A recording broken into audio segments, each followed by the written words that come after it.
भगवान अपनी समस्त पत्नियों को लेकर गए हैं। मैया यशोदा और नंद जी भी आए हैं। मैया यशोदा को पता चला कि द्वारिका नाथ भी यहां आए हैं। अपने लाला से मिलने मैया यशोदा भी आज आई है। मैया तो बड़ी विक्षिप्त सी हो रही है। सबसे एक ही प्रश्न करती है मैया, अरे ये तो बताओ मेरो कन्हैया कहां है? तुम ये कहां लेके आ गए मौको कुरुक्षेत्र में? मैं तो कन्हैया से मिलने आई मौके, ये बताओ कन्हैया कहां है? कहते जिस कक्ष में द्वारिकाधीश शयन कर रहे थे, उस कक्ष के किनारे के पास से जो ही मैया कहती हुई निकली, अरे मेरो लालो कहां है, कन्हैया कहां है? ये सुनते ही भगवान की आंख खुल गई। भगवान हड़बड़ाकर कक्ष से बाहर निकले कि यहां तो सब द्वारिकाधीश की जय बोलने वाले हैं, ये कन्हैया कहने वाली कौन आ गई? ये नाम तो मेरी मां यशोदा के सिवाय कोई ले नहीं सकता।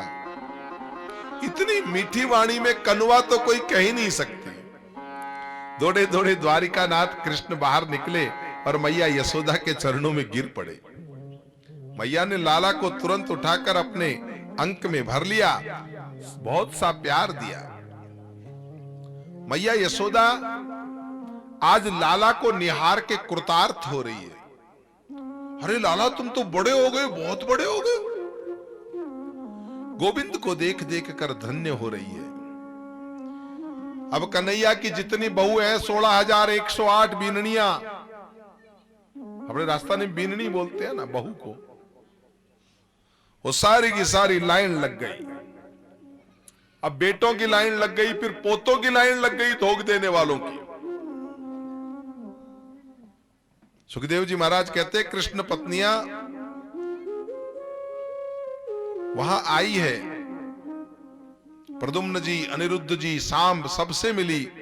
लाला के नाती बेटा सबसे मिली। कन्हैया की सब बहुओं को मां ने आशीर्वाद दिया।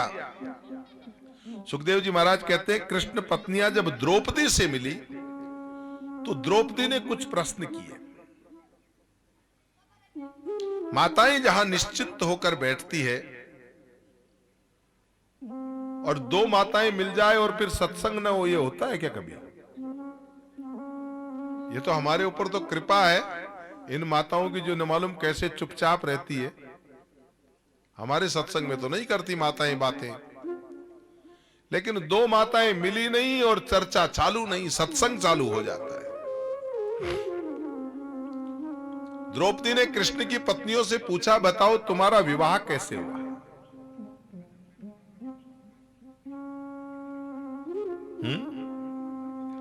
अब तो एक एक पत्नी ने विवाह का वर्णन किया। वो कहती है मेरे विवाह में तो इतने झगड़े हुए, कोई बोला मेरे विवाह में तो इतनी सेना आई। लेकिन वही कृष्ण पत्नियां कन्हैया से बोली, हमने सुना है राधा रानी आई है, गोपियां आई है, हमारा दर्शन करने का मन है, हम चाहती है कि कन्वा के दर्शन करें। हम राधा रानी के दर्शन किए बिना वापस नहीं जाना चाहते। भगवान बोले जरूर जाओ, राधा के दर्शन करने जाओ। बोलो राधे राधे। कृष्ण की पत्नियों ने सुंदर सोने के लोटे में दूध भरकर हाथ में ले लिया और राधा रानी का जो सौंदर्य वो बनावटी नहीं है।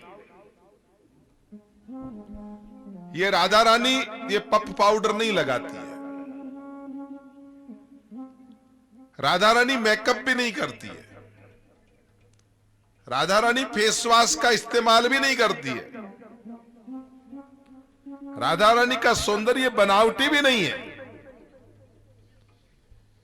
सौंदर्य दो प्रकार का होता है, एक होता है तेजस्विता का सौंदर्य, एक होता है भजन की सुंदरता का सौंदर्य, और एक होता है ज्ञान की सुंदरता का सौंदर्य।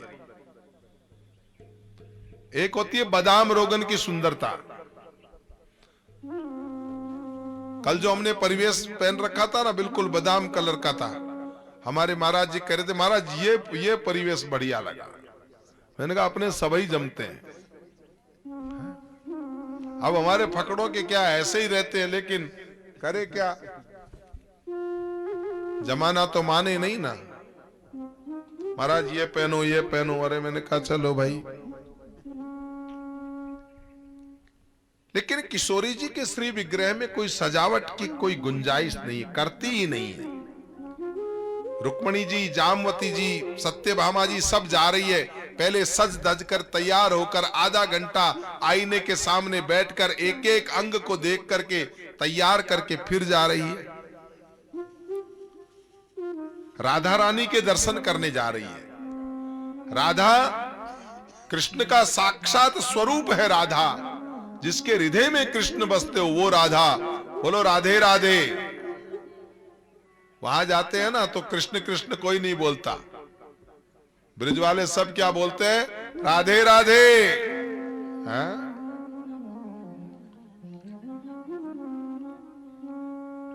पहली ड्योढ़ी पर गोपियां खड़ी थी, और गोपियां इतनी सुंदर है कि रानियां जो श्रृंगार करके गई थी ना, बढ़िया लिपस्टिक और पर्पल पाउडर लगा के, जो ही गोपियों को देखा तो उनका श्रृंगार फीका पड़ गया।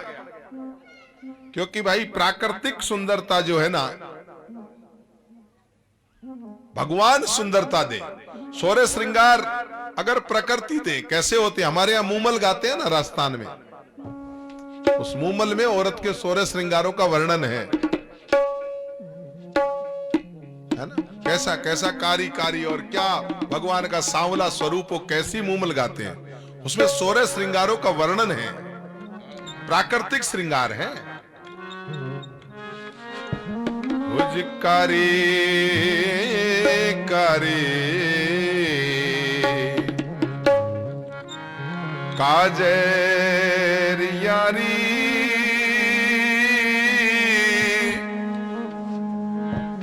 यारे खजू रे गारी काजरी काजरी यारी रे खजू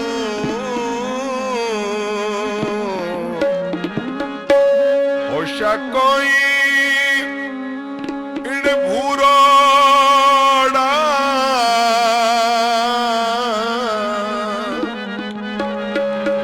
हो सा कोई भूरोड़ा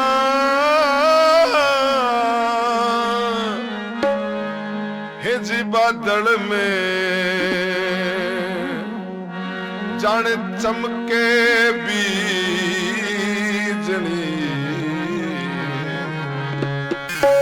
ओ साज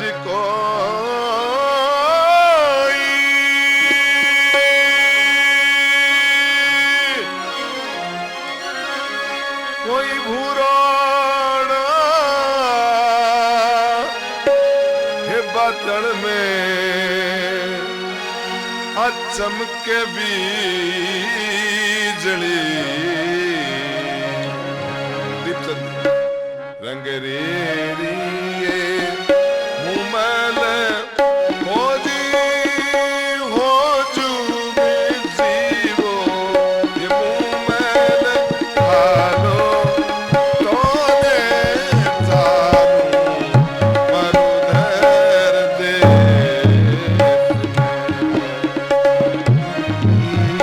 मुमल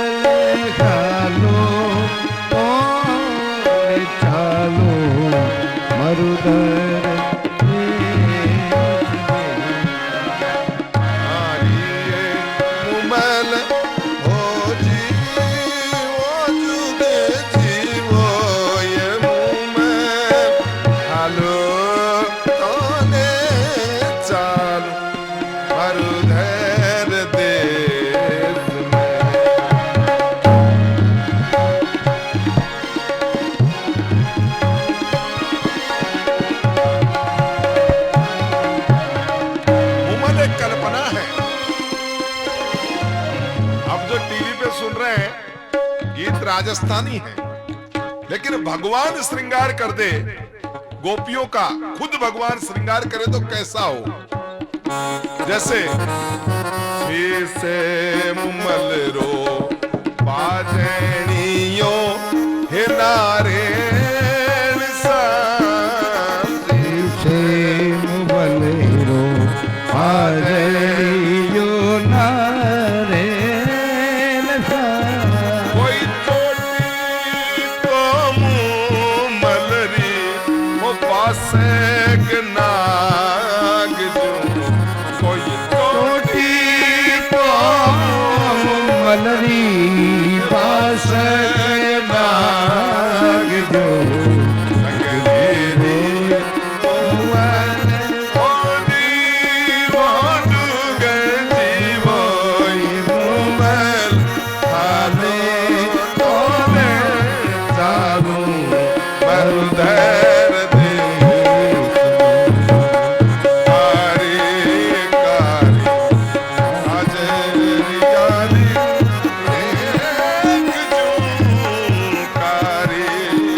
आंखें होती है, उनसे कल्पना की गई है। नयन मुमलरा मिर्गा जहड़ा नैन सा कोई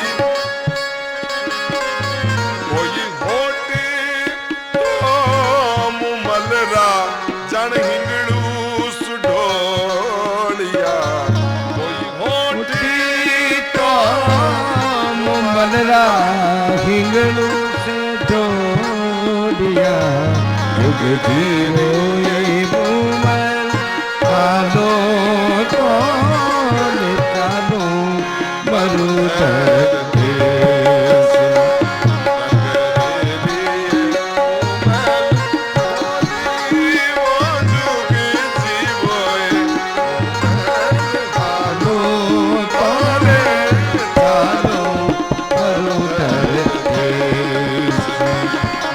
जीव मारी बुमल आलो कौन चालो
कैसा होना चाहिए, जैसे तोता होता है, तोते की चोंच होती है ना, वैसा नाके मुमल रो सुआ केरी चोंच सा कोई दांत तो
श्रृंगार है।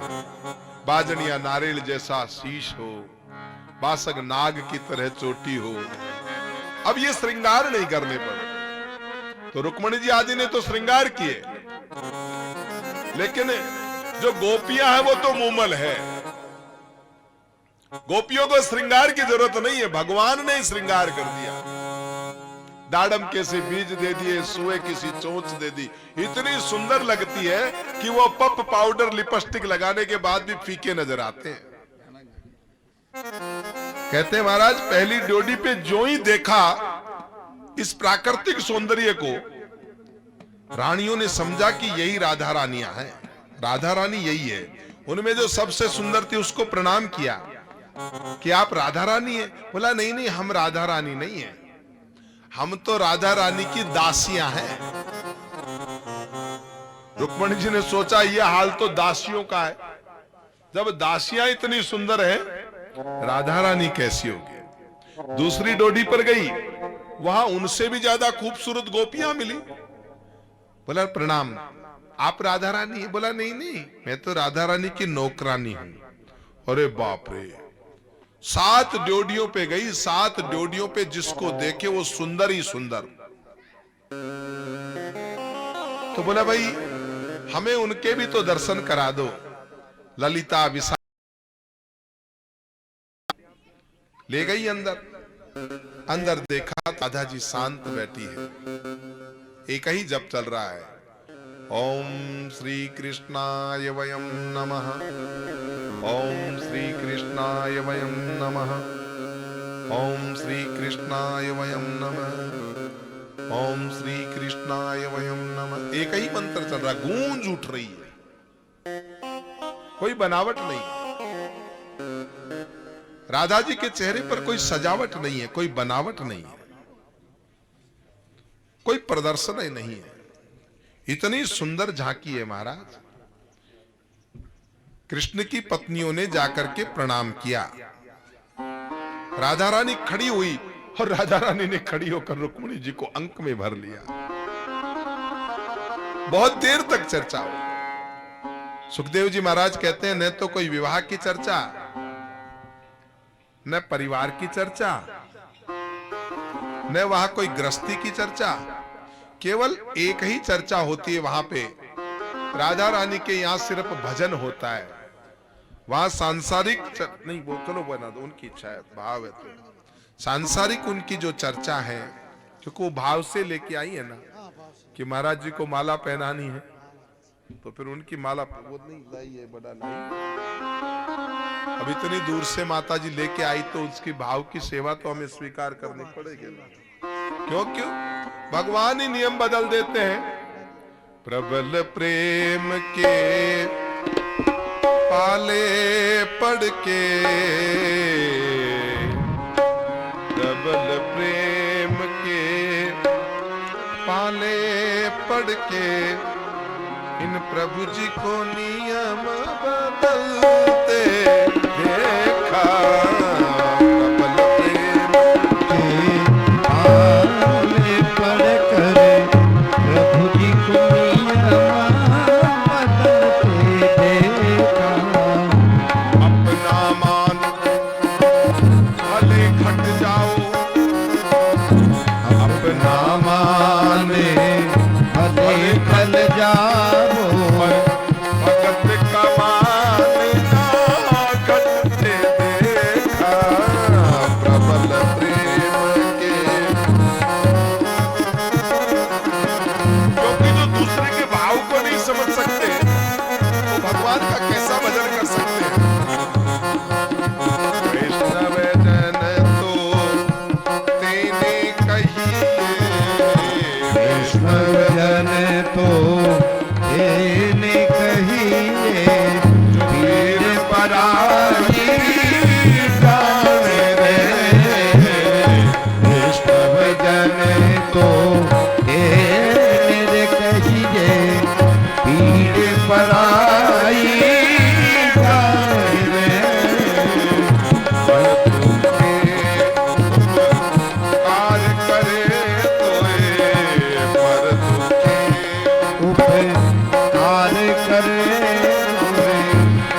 बाबा याद ना आए।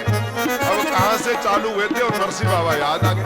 ये नरसिंह जी की रचना है, गुजरात में बहुत गाई जाती है और तो और हमारे स्वतंत्रता संग्राम में गाई गई। स्वतंत्रता संग्राम में गांधी जी जो है वो रघुपति राघव राजा राम और उसके साथ में वैष्णव जन तो देने गई है। पर दुखे उपकार करे तोए, पर दुखे उपकार करे तो भी मन अभिमान ना आने रे।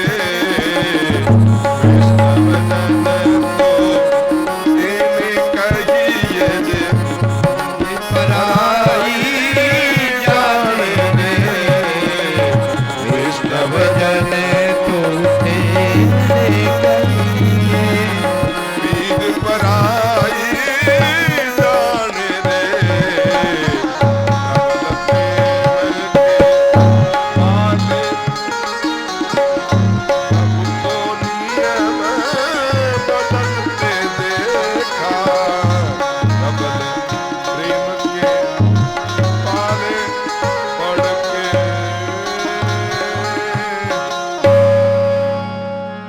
राधा के पास क्या है?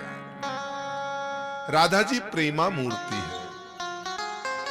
रुक्मणी को कृष्ण मिले, पटरानियों को कृष्ण ने पति रूप में अपनाया, लेकिन राधा को क्या अपनाए? राधा तो खुद ही कृष्ण है।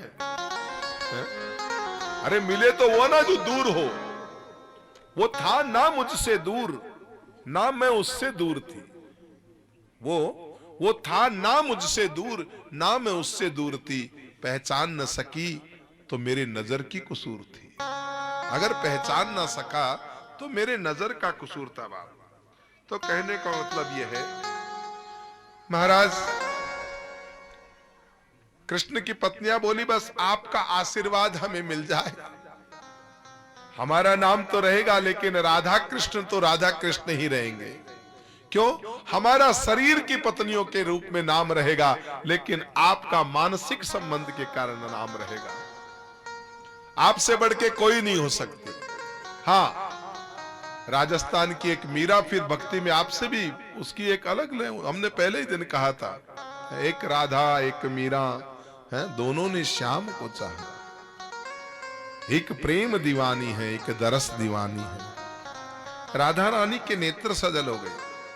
कृष्ण पतियों से बोली, जिस दिन से प्राण वल्लभ ब्रिजमंडल छोड़ के पधारे हैं, मैंने उस दिन से दूध का स्पर्श भी नहीं किया, पीना तो दूर है।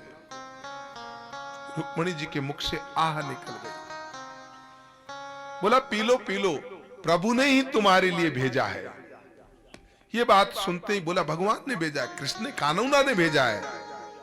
राधा रानी विहल हो गई और तुरंत रुक्मणी जी के हाथ से लोटा छीन लिया, मुंह से लगाया, एक सांस में पी गई। इतना गरम गरम दूध एक सांस में पी गई, क्योंकि उन्होंने कहा कि ये दूध कृष्ण ने भेजा है। बहुत देर तक सत्संग हुआ।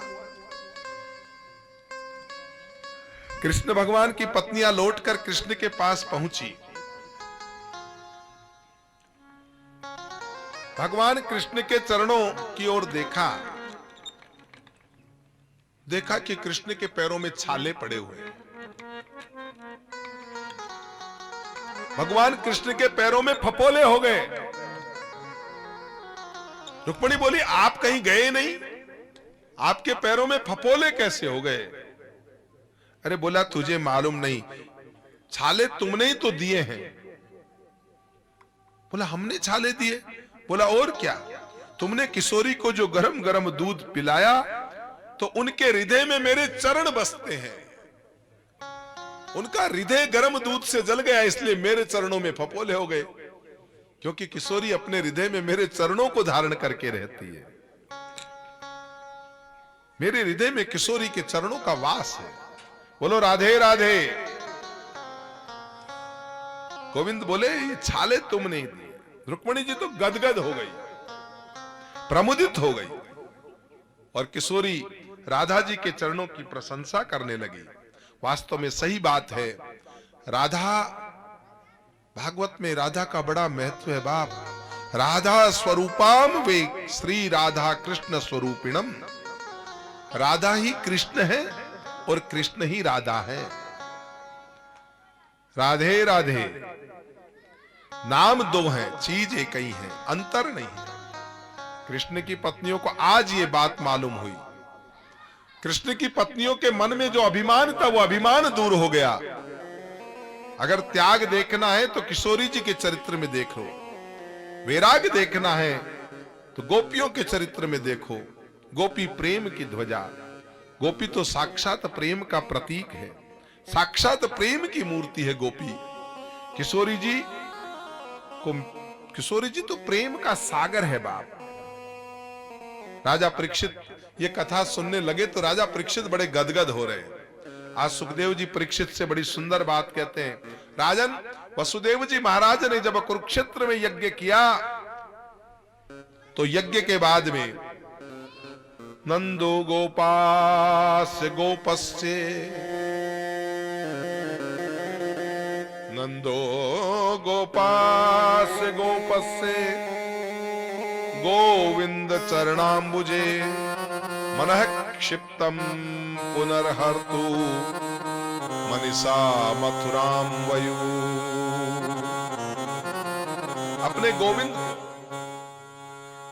अपने गोविंद को मन में बार बार स्मरण करके, बार बार धारण करके सब ब्रजवासी लौट आए। ब्रजवासियों का कृष्ण के प्रति जो संबंध है वो बिना संबंध जुड़े भक्ति नहीं हो सकती। भक्ति में संबंध चाहिए। आपको जो संबंध प्रिय लगे वो संबंध भगवान से जोड़ लो, अपना बेटा बना लो।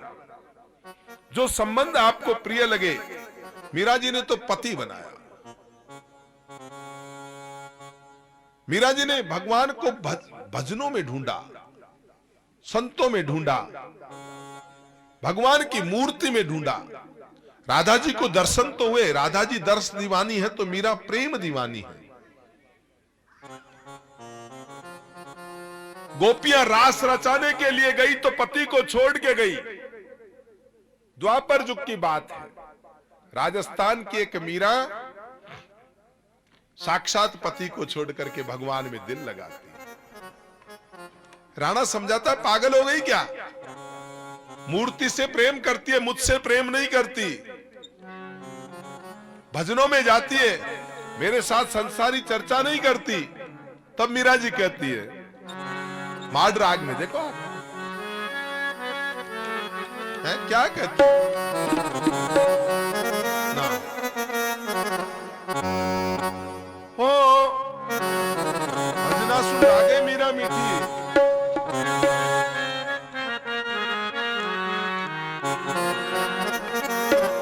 हे राणा, मेरी मिठास जो तू देख रहा है, मेरे में जो तू कृष्ण स्वरूप देख रहा है, जो भीतर की मिठास है वो इस कथा की है, सत्संग की है। क्योंकि कांटो लाग्यो रे सत्संग में मारे खटक रहे हो दिन रात। मेरे सत्संग मिला, गुरु जी का ज्ञान मिला, इसलिए मैं कन्हैया के दर्शन कर पाती हूं। इसलिए अब ऐसे वर को क्या वरू जो जन्मे और मर जाए। अब मैं वर परनू गोपाल को, मारो चूड़ो अमर हो जाए।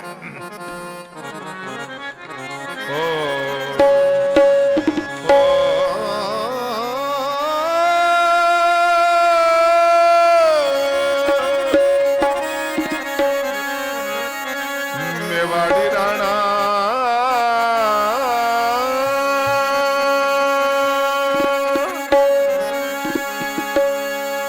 ओ जी भजना सुलागे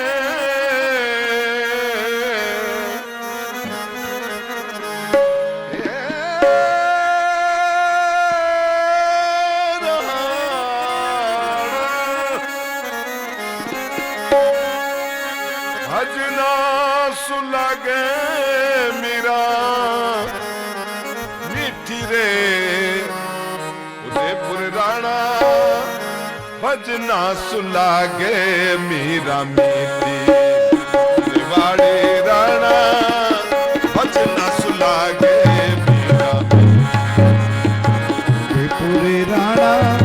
भजना से लागे मीरा मीठी रे मेवाड़ी राणा भजना से लागे मीरा मीठी भजना सुनागे राणा भजना सुनागे भजना से लागे राणा भजना सुनागे भजना सुनागे मीरा मीठी रे राणा भजना लागे मीरा मीठी रे मेवाड़ी राणा भजना से लागे मीरा मीठी मेवाड़ी राणा भजना से लागे मीरा मीठी रे मेवाड़ी राणा भजना से लागे राणा ने कहा मैं तो नहीं मानता, बता तेरा भगवान कहाँ है, मुझे बता तो सही, मैं भी मान लूंगा। बोला तुझे नहीं दिखेगा। हारो कट्ठे राम, हीरा मुझे बता कहाँ है, भगवान कहाँ है।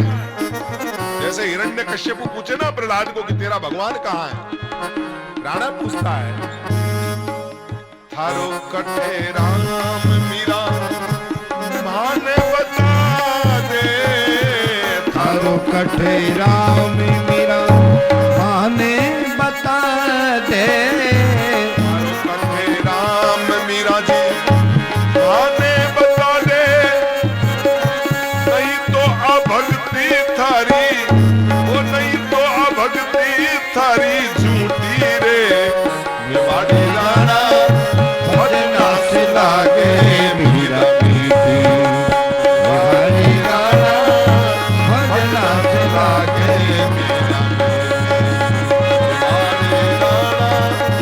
भजना से लागे मेरा भजना से लागे मीरा जी जवाब देती है तुझे भगवान दिखाई नहीं देता,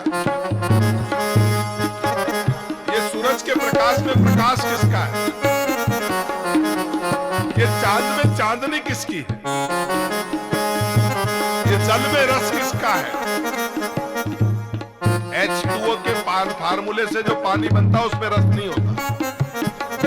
अब लेबोरेटरी में जाओ, H2O का फार्मूला मिलाओ, पानी जैसा बन तो जाएगा लेकिन रस नहीं आएगा। जल में रस किसका है, बता तो सही। अरे चलते भाई, अब वापस जवाब देती है तेरे को दिखाई नहीं देता, क्योंकि जैसे तार में बिजली है ना वो दिखाई नहीं देती, वो तो जिसको अनुभव होता है उसी को मालूम चलता है। अज्ञानी अगर तार को पकड़ लेगा तो मर जाएगा, जिसको गुरु मिल गया वो कहेगा पकड़ मत लेना, करंट है, इसका सदुपयोग कर रहा।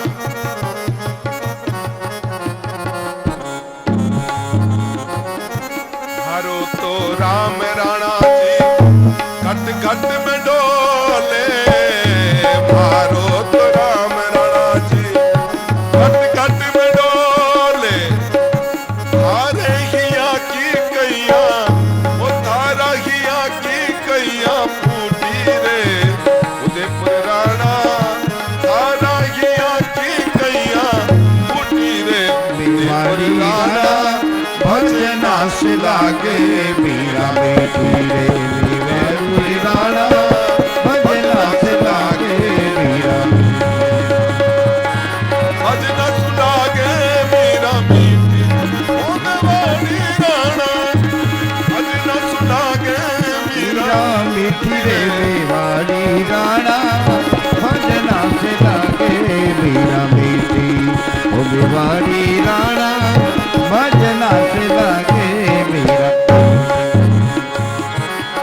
तो बोला मुझे तो दिखता नहीं और तेरे को दिखता है क्यों, अरे बोला मैं सुग्री हूं, माने गुरु मिलिया रेदासा, हमें गुरु मिल गए और तेरे जीवन में कोई गुरु नहीं है, नुगरे का नहीं कोई ठिकाना, 84 में आना जाना, सुन लो चतुर सुजान नुगरा नहीं रहना। राणा भगवान मुझे दिखता है क्योंकि मेरे गुरु है,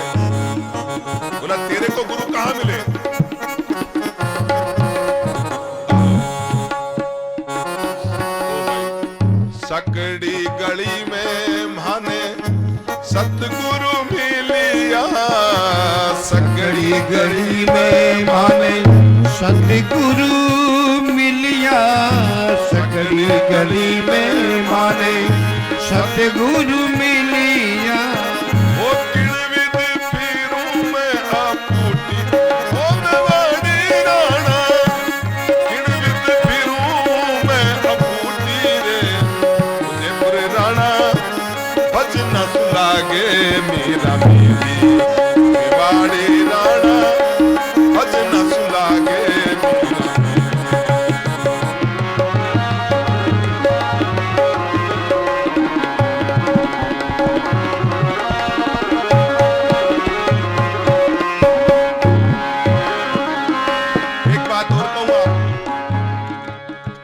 से आप संपत्ति मांगो, आप पे दुश्मनी तो रखती है पर इतनी दुश्मनी नहीं रखती जितनी आप भगत बनो। जब आदमी भक्ति के मार्ग पे जाता है ना तो दुश्मन ज्यादा हो जाता है। वो देरानी जेठानियों से अगर हक मांगती रहती तो कोई नहीं जलती। बोला बढ़िया है, तू ईंट फेंका कर हम पत्थर फेंकेंगी। लेकिन जब मीरा जी ने बचा लिया भाई मुझे कुछ नहीं चाहिए, कुछ नहीं चाहिए तो दुश्मन ज्यादा होते हैं। कहते हैं ना जब कुछ भी नहीं चाहिए, आप समझते हो भक्ति मार्ग हमारा मार्ग सहज है क्या? कितने लोग पीछे पड़े रहते बेचारे बाबाओं को बदनाम करने के लिए है? आयोजन चल रहा है और तो और साधु संतों के पीछे तो ऐसी मिशनरी जी पड़ी है। बाबाओं का तो ऐसा डराया जाता है जैसे बाबा तो कोई भूत या राक्षसों का नाम हो। कई माताएं तो अपने बच्चों को जब खिलाती है और बच्चा रोता है नहीं मानता है तो क्या कह के डराती है? बोला चुप जा नहीं बार बाबूजी आ जाओगे। शर्म आनी चाहिए। क्या बाबा कोई राक्षस का नाम? संतों के प्रति श्रद्धा पैदा करने के बजाय आपने उनके दिल में क्या पैदा किया कि बेटा सो जा नहीं तो बाबूजी आ जाओगे। ये पाश्चात्य मिशनरीज का कमाल है, धीरे धीरे स्लो पॉइजन घोल दिया। बाबा जी आ जाएगा तो तेरा जीवन सुधर जाएगा,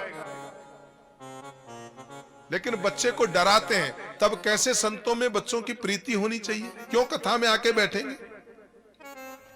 बचपन में कहा बेटा सो जा बेगो सो जा नहीं तो बाहर बाबूजी आ जा लो।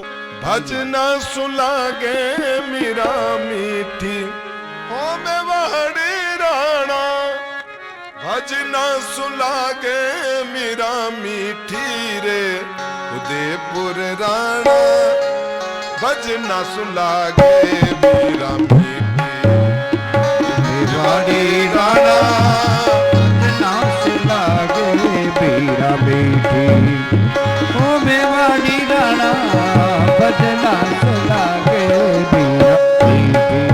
आप जितने भगत बनेंगे ना उतनी दुनिया आप पे जलने वाली हो जाएगी। ये दुनिया का दस्तूर है बाबा। आप जितने भगवान के नजदीक जाएंगे आपको दुनिया से सहयोग नहीं मिलेगा, उल्टा इल्जाम लगाने वालों की लाइन लग जाएगी। क्योंकि संसारी को अपने से ज्यादा उत्कृष्ट कोई व्यक्ति सुहाता ही नहीं। और ज्यादा से ज्यादा क्या करेंगे? जब भी कोई संत मजबूत होता है तो राजा की गद्दी घबराती है, इंद्र के इंद्रासन डोलते हैं। और फिर वो क्या करता है? उसके पास एक ही उपाय होता है संत को बदनाम करने के लिए, किसी लड़की को भेज दो और संत को बदनाम करो। ये परंपरा आज की नहीं है। इंद्र का इंद्रासन डोला, नारद जी महाराज तपस्या कर रहे थे, इंद्र ने क्या प्रयोग किया? अप्सराओं को भेजा, कामदेव को भेजा नारद जी की तपस्या बंद करने के लिए। क्योंकि कोई अगर संत मजबूत हो जाएगा, अगर कोई संत उत्कृष्ट, जबकि संत की कोई भावना नहीं। कबीर के साथ क्या किया? कबीर के घर बाहर लाकर मरी हुई औरत को लाके गाड़ दिया, मार के गाड़ दिया। कोई तो ऐसा कहते हैं, किसी वेश्या को गाड़ दिया। तुलसीदास जी के साथ क्या किया? तुलसी के साथ बेचारे के ऊपर वैसा वेश्यागमन का आरोप लगाया। ये जमाना ने किसको बख्शा है? अरे और तो और भगवान बुद्ध से भी नहीं चूके। भगवान बुद्ध से भी नहीं चुके। जब जब कोई संत महापुरुष मजबूत होता है, उसके वात्सल्य ममत्व भाव को लोग पहचान नहीं पाते और ज्यादा से ज्यादा क्या करते हैं, बस एक ही उपाय मिलता है, बदनाम कर दो उसको। तो आप समझो कि देरानी और जेठानी केवल आपको संपत्ति ज्यादा देख के जलती है, नहीं, आपकी भक्ति देख के भी जलती है। अब मीरा जी भक्ति कर रही है, सब कुछ धन संपत्ति छोड़ दिया, लेकिन फिर भी जलती है। मीरा कहती है, सासे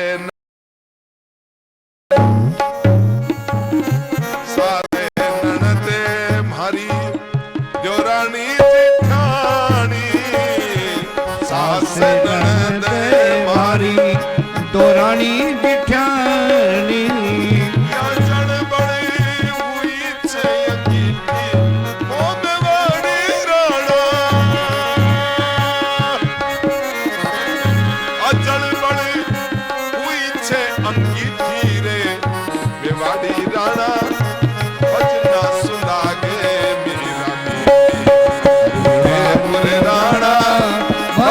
से लागे मीरा मीठी रे सुसुना राणा, भजना से लागे मीरा मीठी, भजना सुलागे मीरा मीठी, ओ उदयपुर राणा।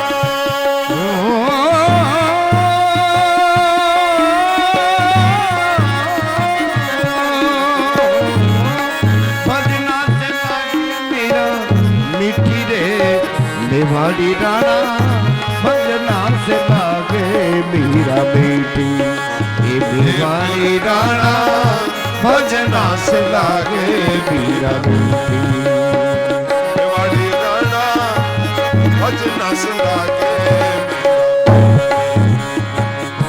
भाई तो मीरा के सावरा वो गिरधर नागरे, भाई मीरा के प्रभु गिरधर नागरे, चरण कमल रस लूटी रे उदयपुर राणा, वो चरण कमल रस लूटी रे मेवाड़ी राणा, भजना से लागे मीरा मीठी, भजना से लागे मीरा मीठी, ओ उदयपुर राणा, भजना से लागे मीरा मीठी रे उदयपुर राणा, भजना से लागे मीरा मीठी, मेवाड़ी राणा भजना से लागे मीरा मीठी, मेवाड़ी राणा भजना से लागे मीरा मीठी,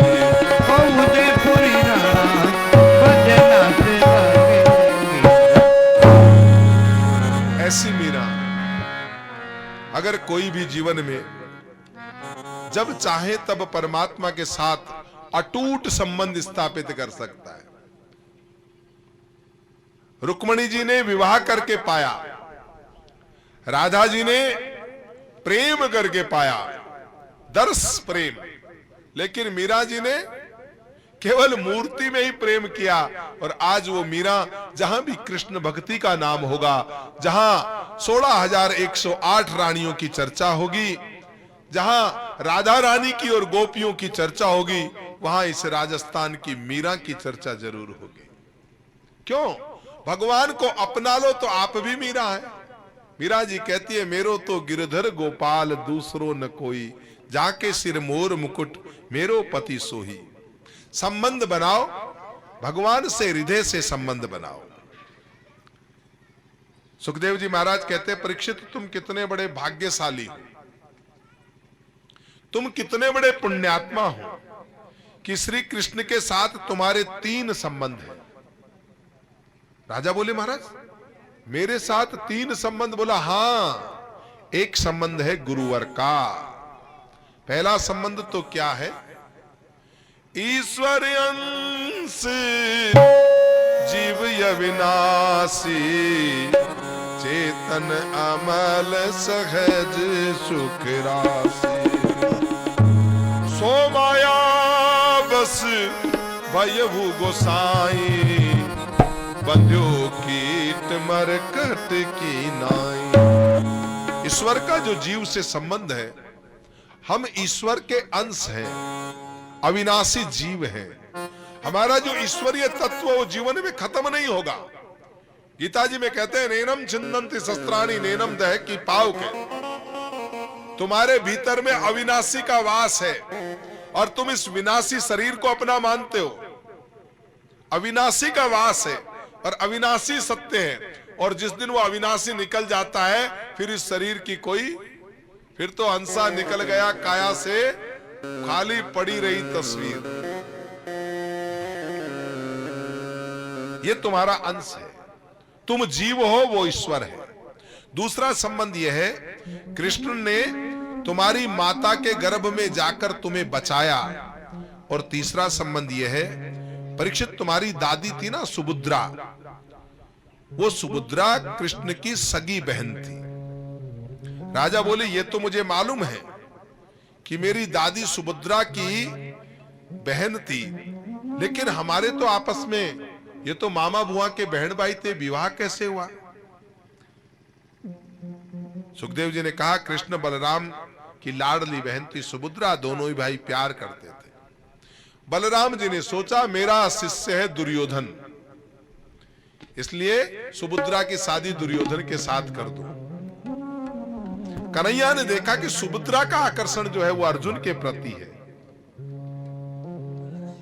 इसलिए भगवान ने कहा देख आराम से तो शादी करेगा नहीं, तू चुपचाप ननिहाल से लेकर के भाग जा, फिर मैं पीछे से सब। देखो भगवान, भारत का भगवान कैसा है?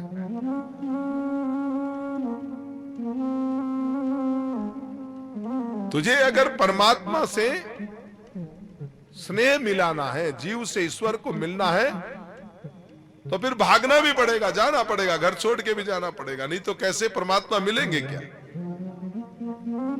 ईश्वर की प्राप्ति करनी है तो हरण भी करना पड़ेगा। हनुमान जी महाराज से अपन क्या कहते हैं, क्या मांगते हैं, क्या चीज मांगते हैं? तीन चीज। कौन कौन सी तीन चीज मांगते हैं भाई? क्या क्या मांगते हैं? बल बुद्धि विद्या देहु मोहि। हनुमान जी ने कहा भाई तीन तू ले लेगा, हमें क्या फायदा होगा, हमें भी तो कुछ मिलना चाहिए। तो बोला आप तीन मुझे दो, मैं आपको 6 दूंगा। 6 चीजें कौन सी है? काम, क्रोध, मद, लोभ, ईर्ष्या, द्वेष। लेकिन प्रभु मैं दूंगा नहीं, आप इनका हरण कर लेना। हरहु कलेश विकार। पर बोला ऐसा तो नहीं चलेगा, तू एक काम करना, बाबा जी बन के आना। बलराम जी ने आते पूछा ये कौन है? बोला अर्जुनानंद जी महाराज है। बलराम जी बोले यार देखे हुए तो लग रहे हैं अर्जुनानंद जी महाराज। बोला हाँ, साधुओं को कौन नहीं जानता। बलराम जी महाराज भोजन परोसने लगे, इतने में उद्धव जी आ गए और उद्धव जी ने कहा महाराज सभा में याद कर रहे। बलराम जी बोले ठीक है कन्हैया, तुम भगवान को भोजन कराओ और मैं जरा आता हूं। बलराम जी तो चले गए सभा में।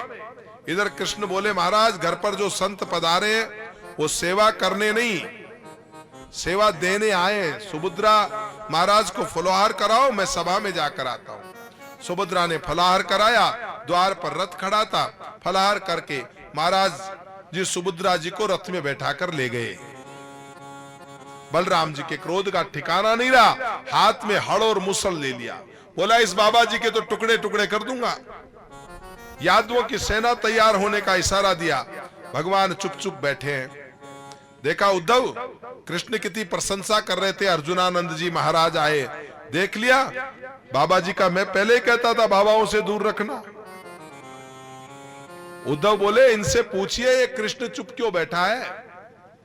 बलराम ने क्या क्यों मुरलीधर जी बड़ी प्रशंसा कर रहे थे, अब तुम्हारी बहन का हरण करके ले गया। कृष्ण बोले आप गुस्सा नहीं होंगे तो सच्ची सच्ची बात बता दूं। तो बोला बताओ। सच्ची का मतलब? बोला वो कोई महात्मा आत्मा नहीं है, बेचारे बाबाओं को झूठा बदनाम मत करो। वो तो अपना अर्जुन है। अर्जुन और सुभद्रा के प्रति आकर्षण था, और मुझे मालूम था कि आप विवाह होने नहीं देंगे, इसलिए मैंने तो कहा कि लेके चला जा भैया, शादी तो करने नहीं देंगे, ये भाई मानेगा नहीं मेरो। बलराम कह रहे क्यों नहीं करता, इतना नाटक करने की जरूरत क्या थी, राजी से बोलता तो भी हम विवाह कर देते। कृष्ण बोले हमें आपसे डर लगता है, कहने की हिम्मत नहीं हुई। बलराम जी रथ लेकर के गए, वृक्ष के नीचे अर्जुन बैठे हैं। बलराम जी ने कहा महात्मा जी प्रणाम। अर्जुन बोले मेरा दोष नहीं है, सब कन्हैया का दोष है, उसी ने कहा था तू लेके चला जा, इसलिए लेके आया हूं।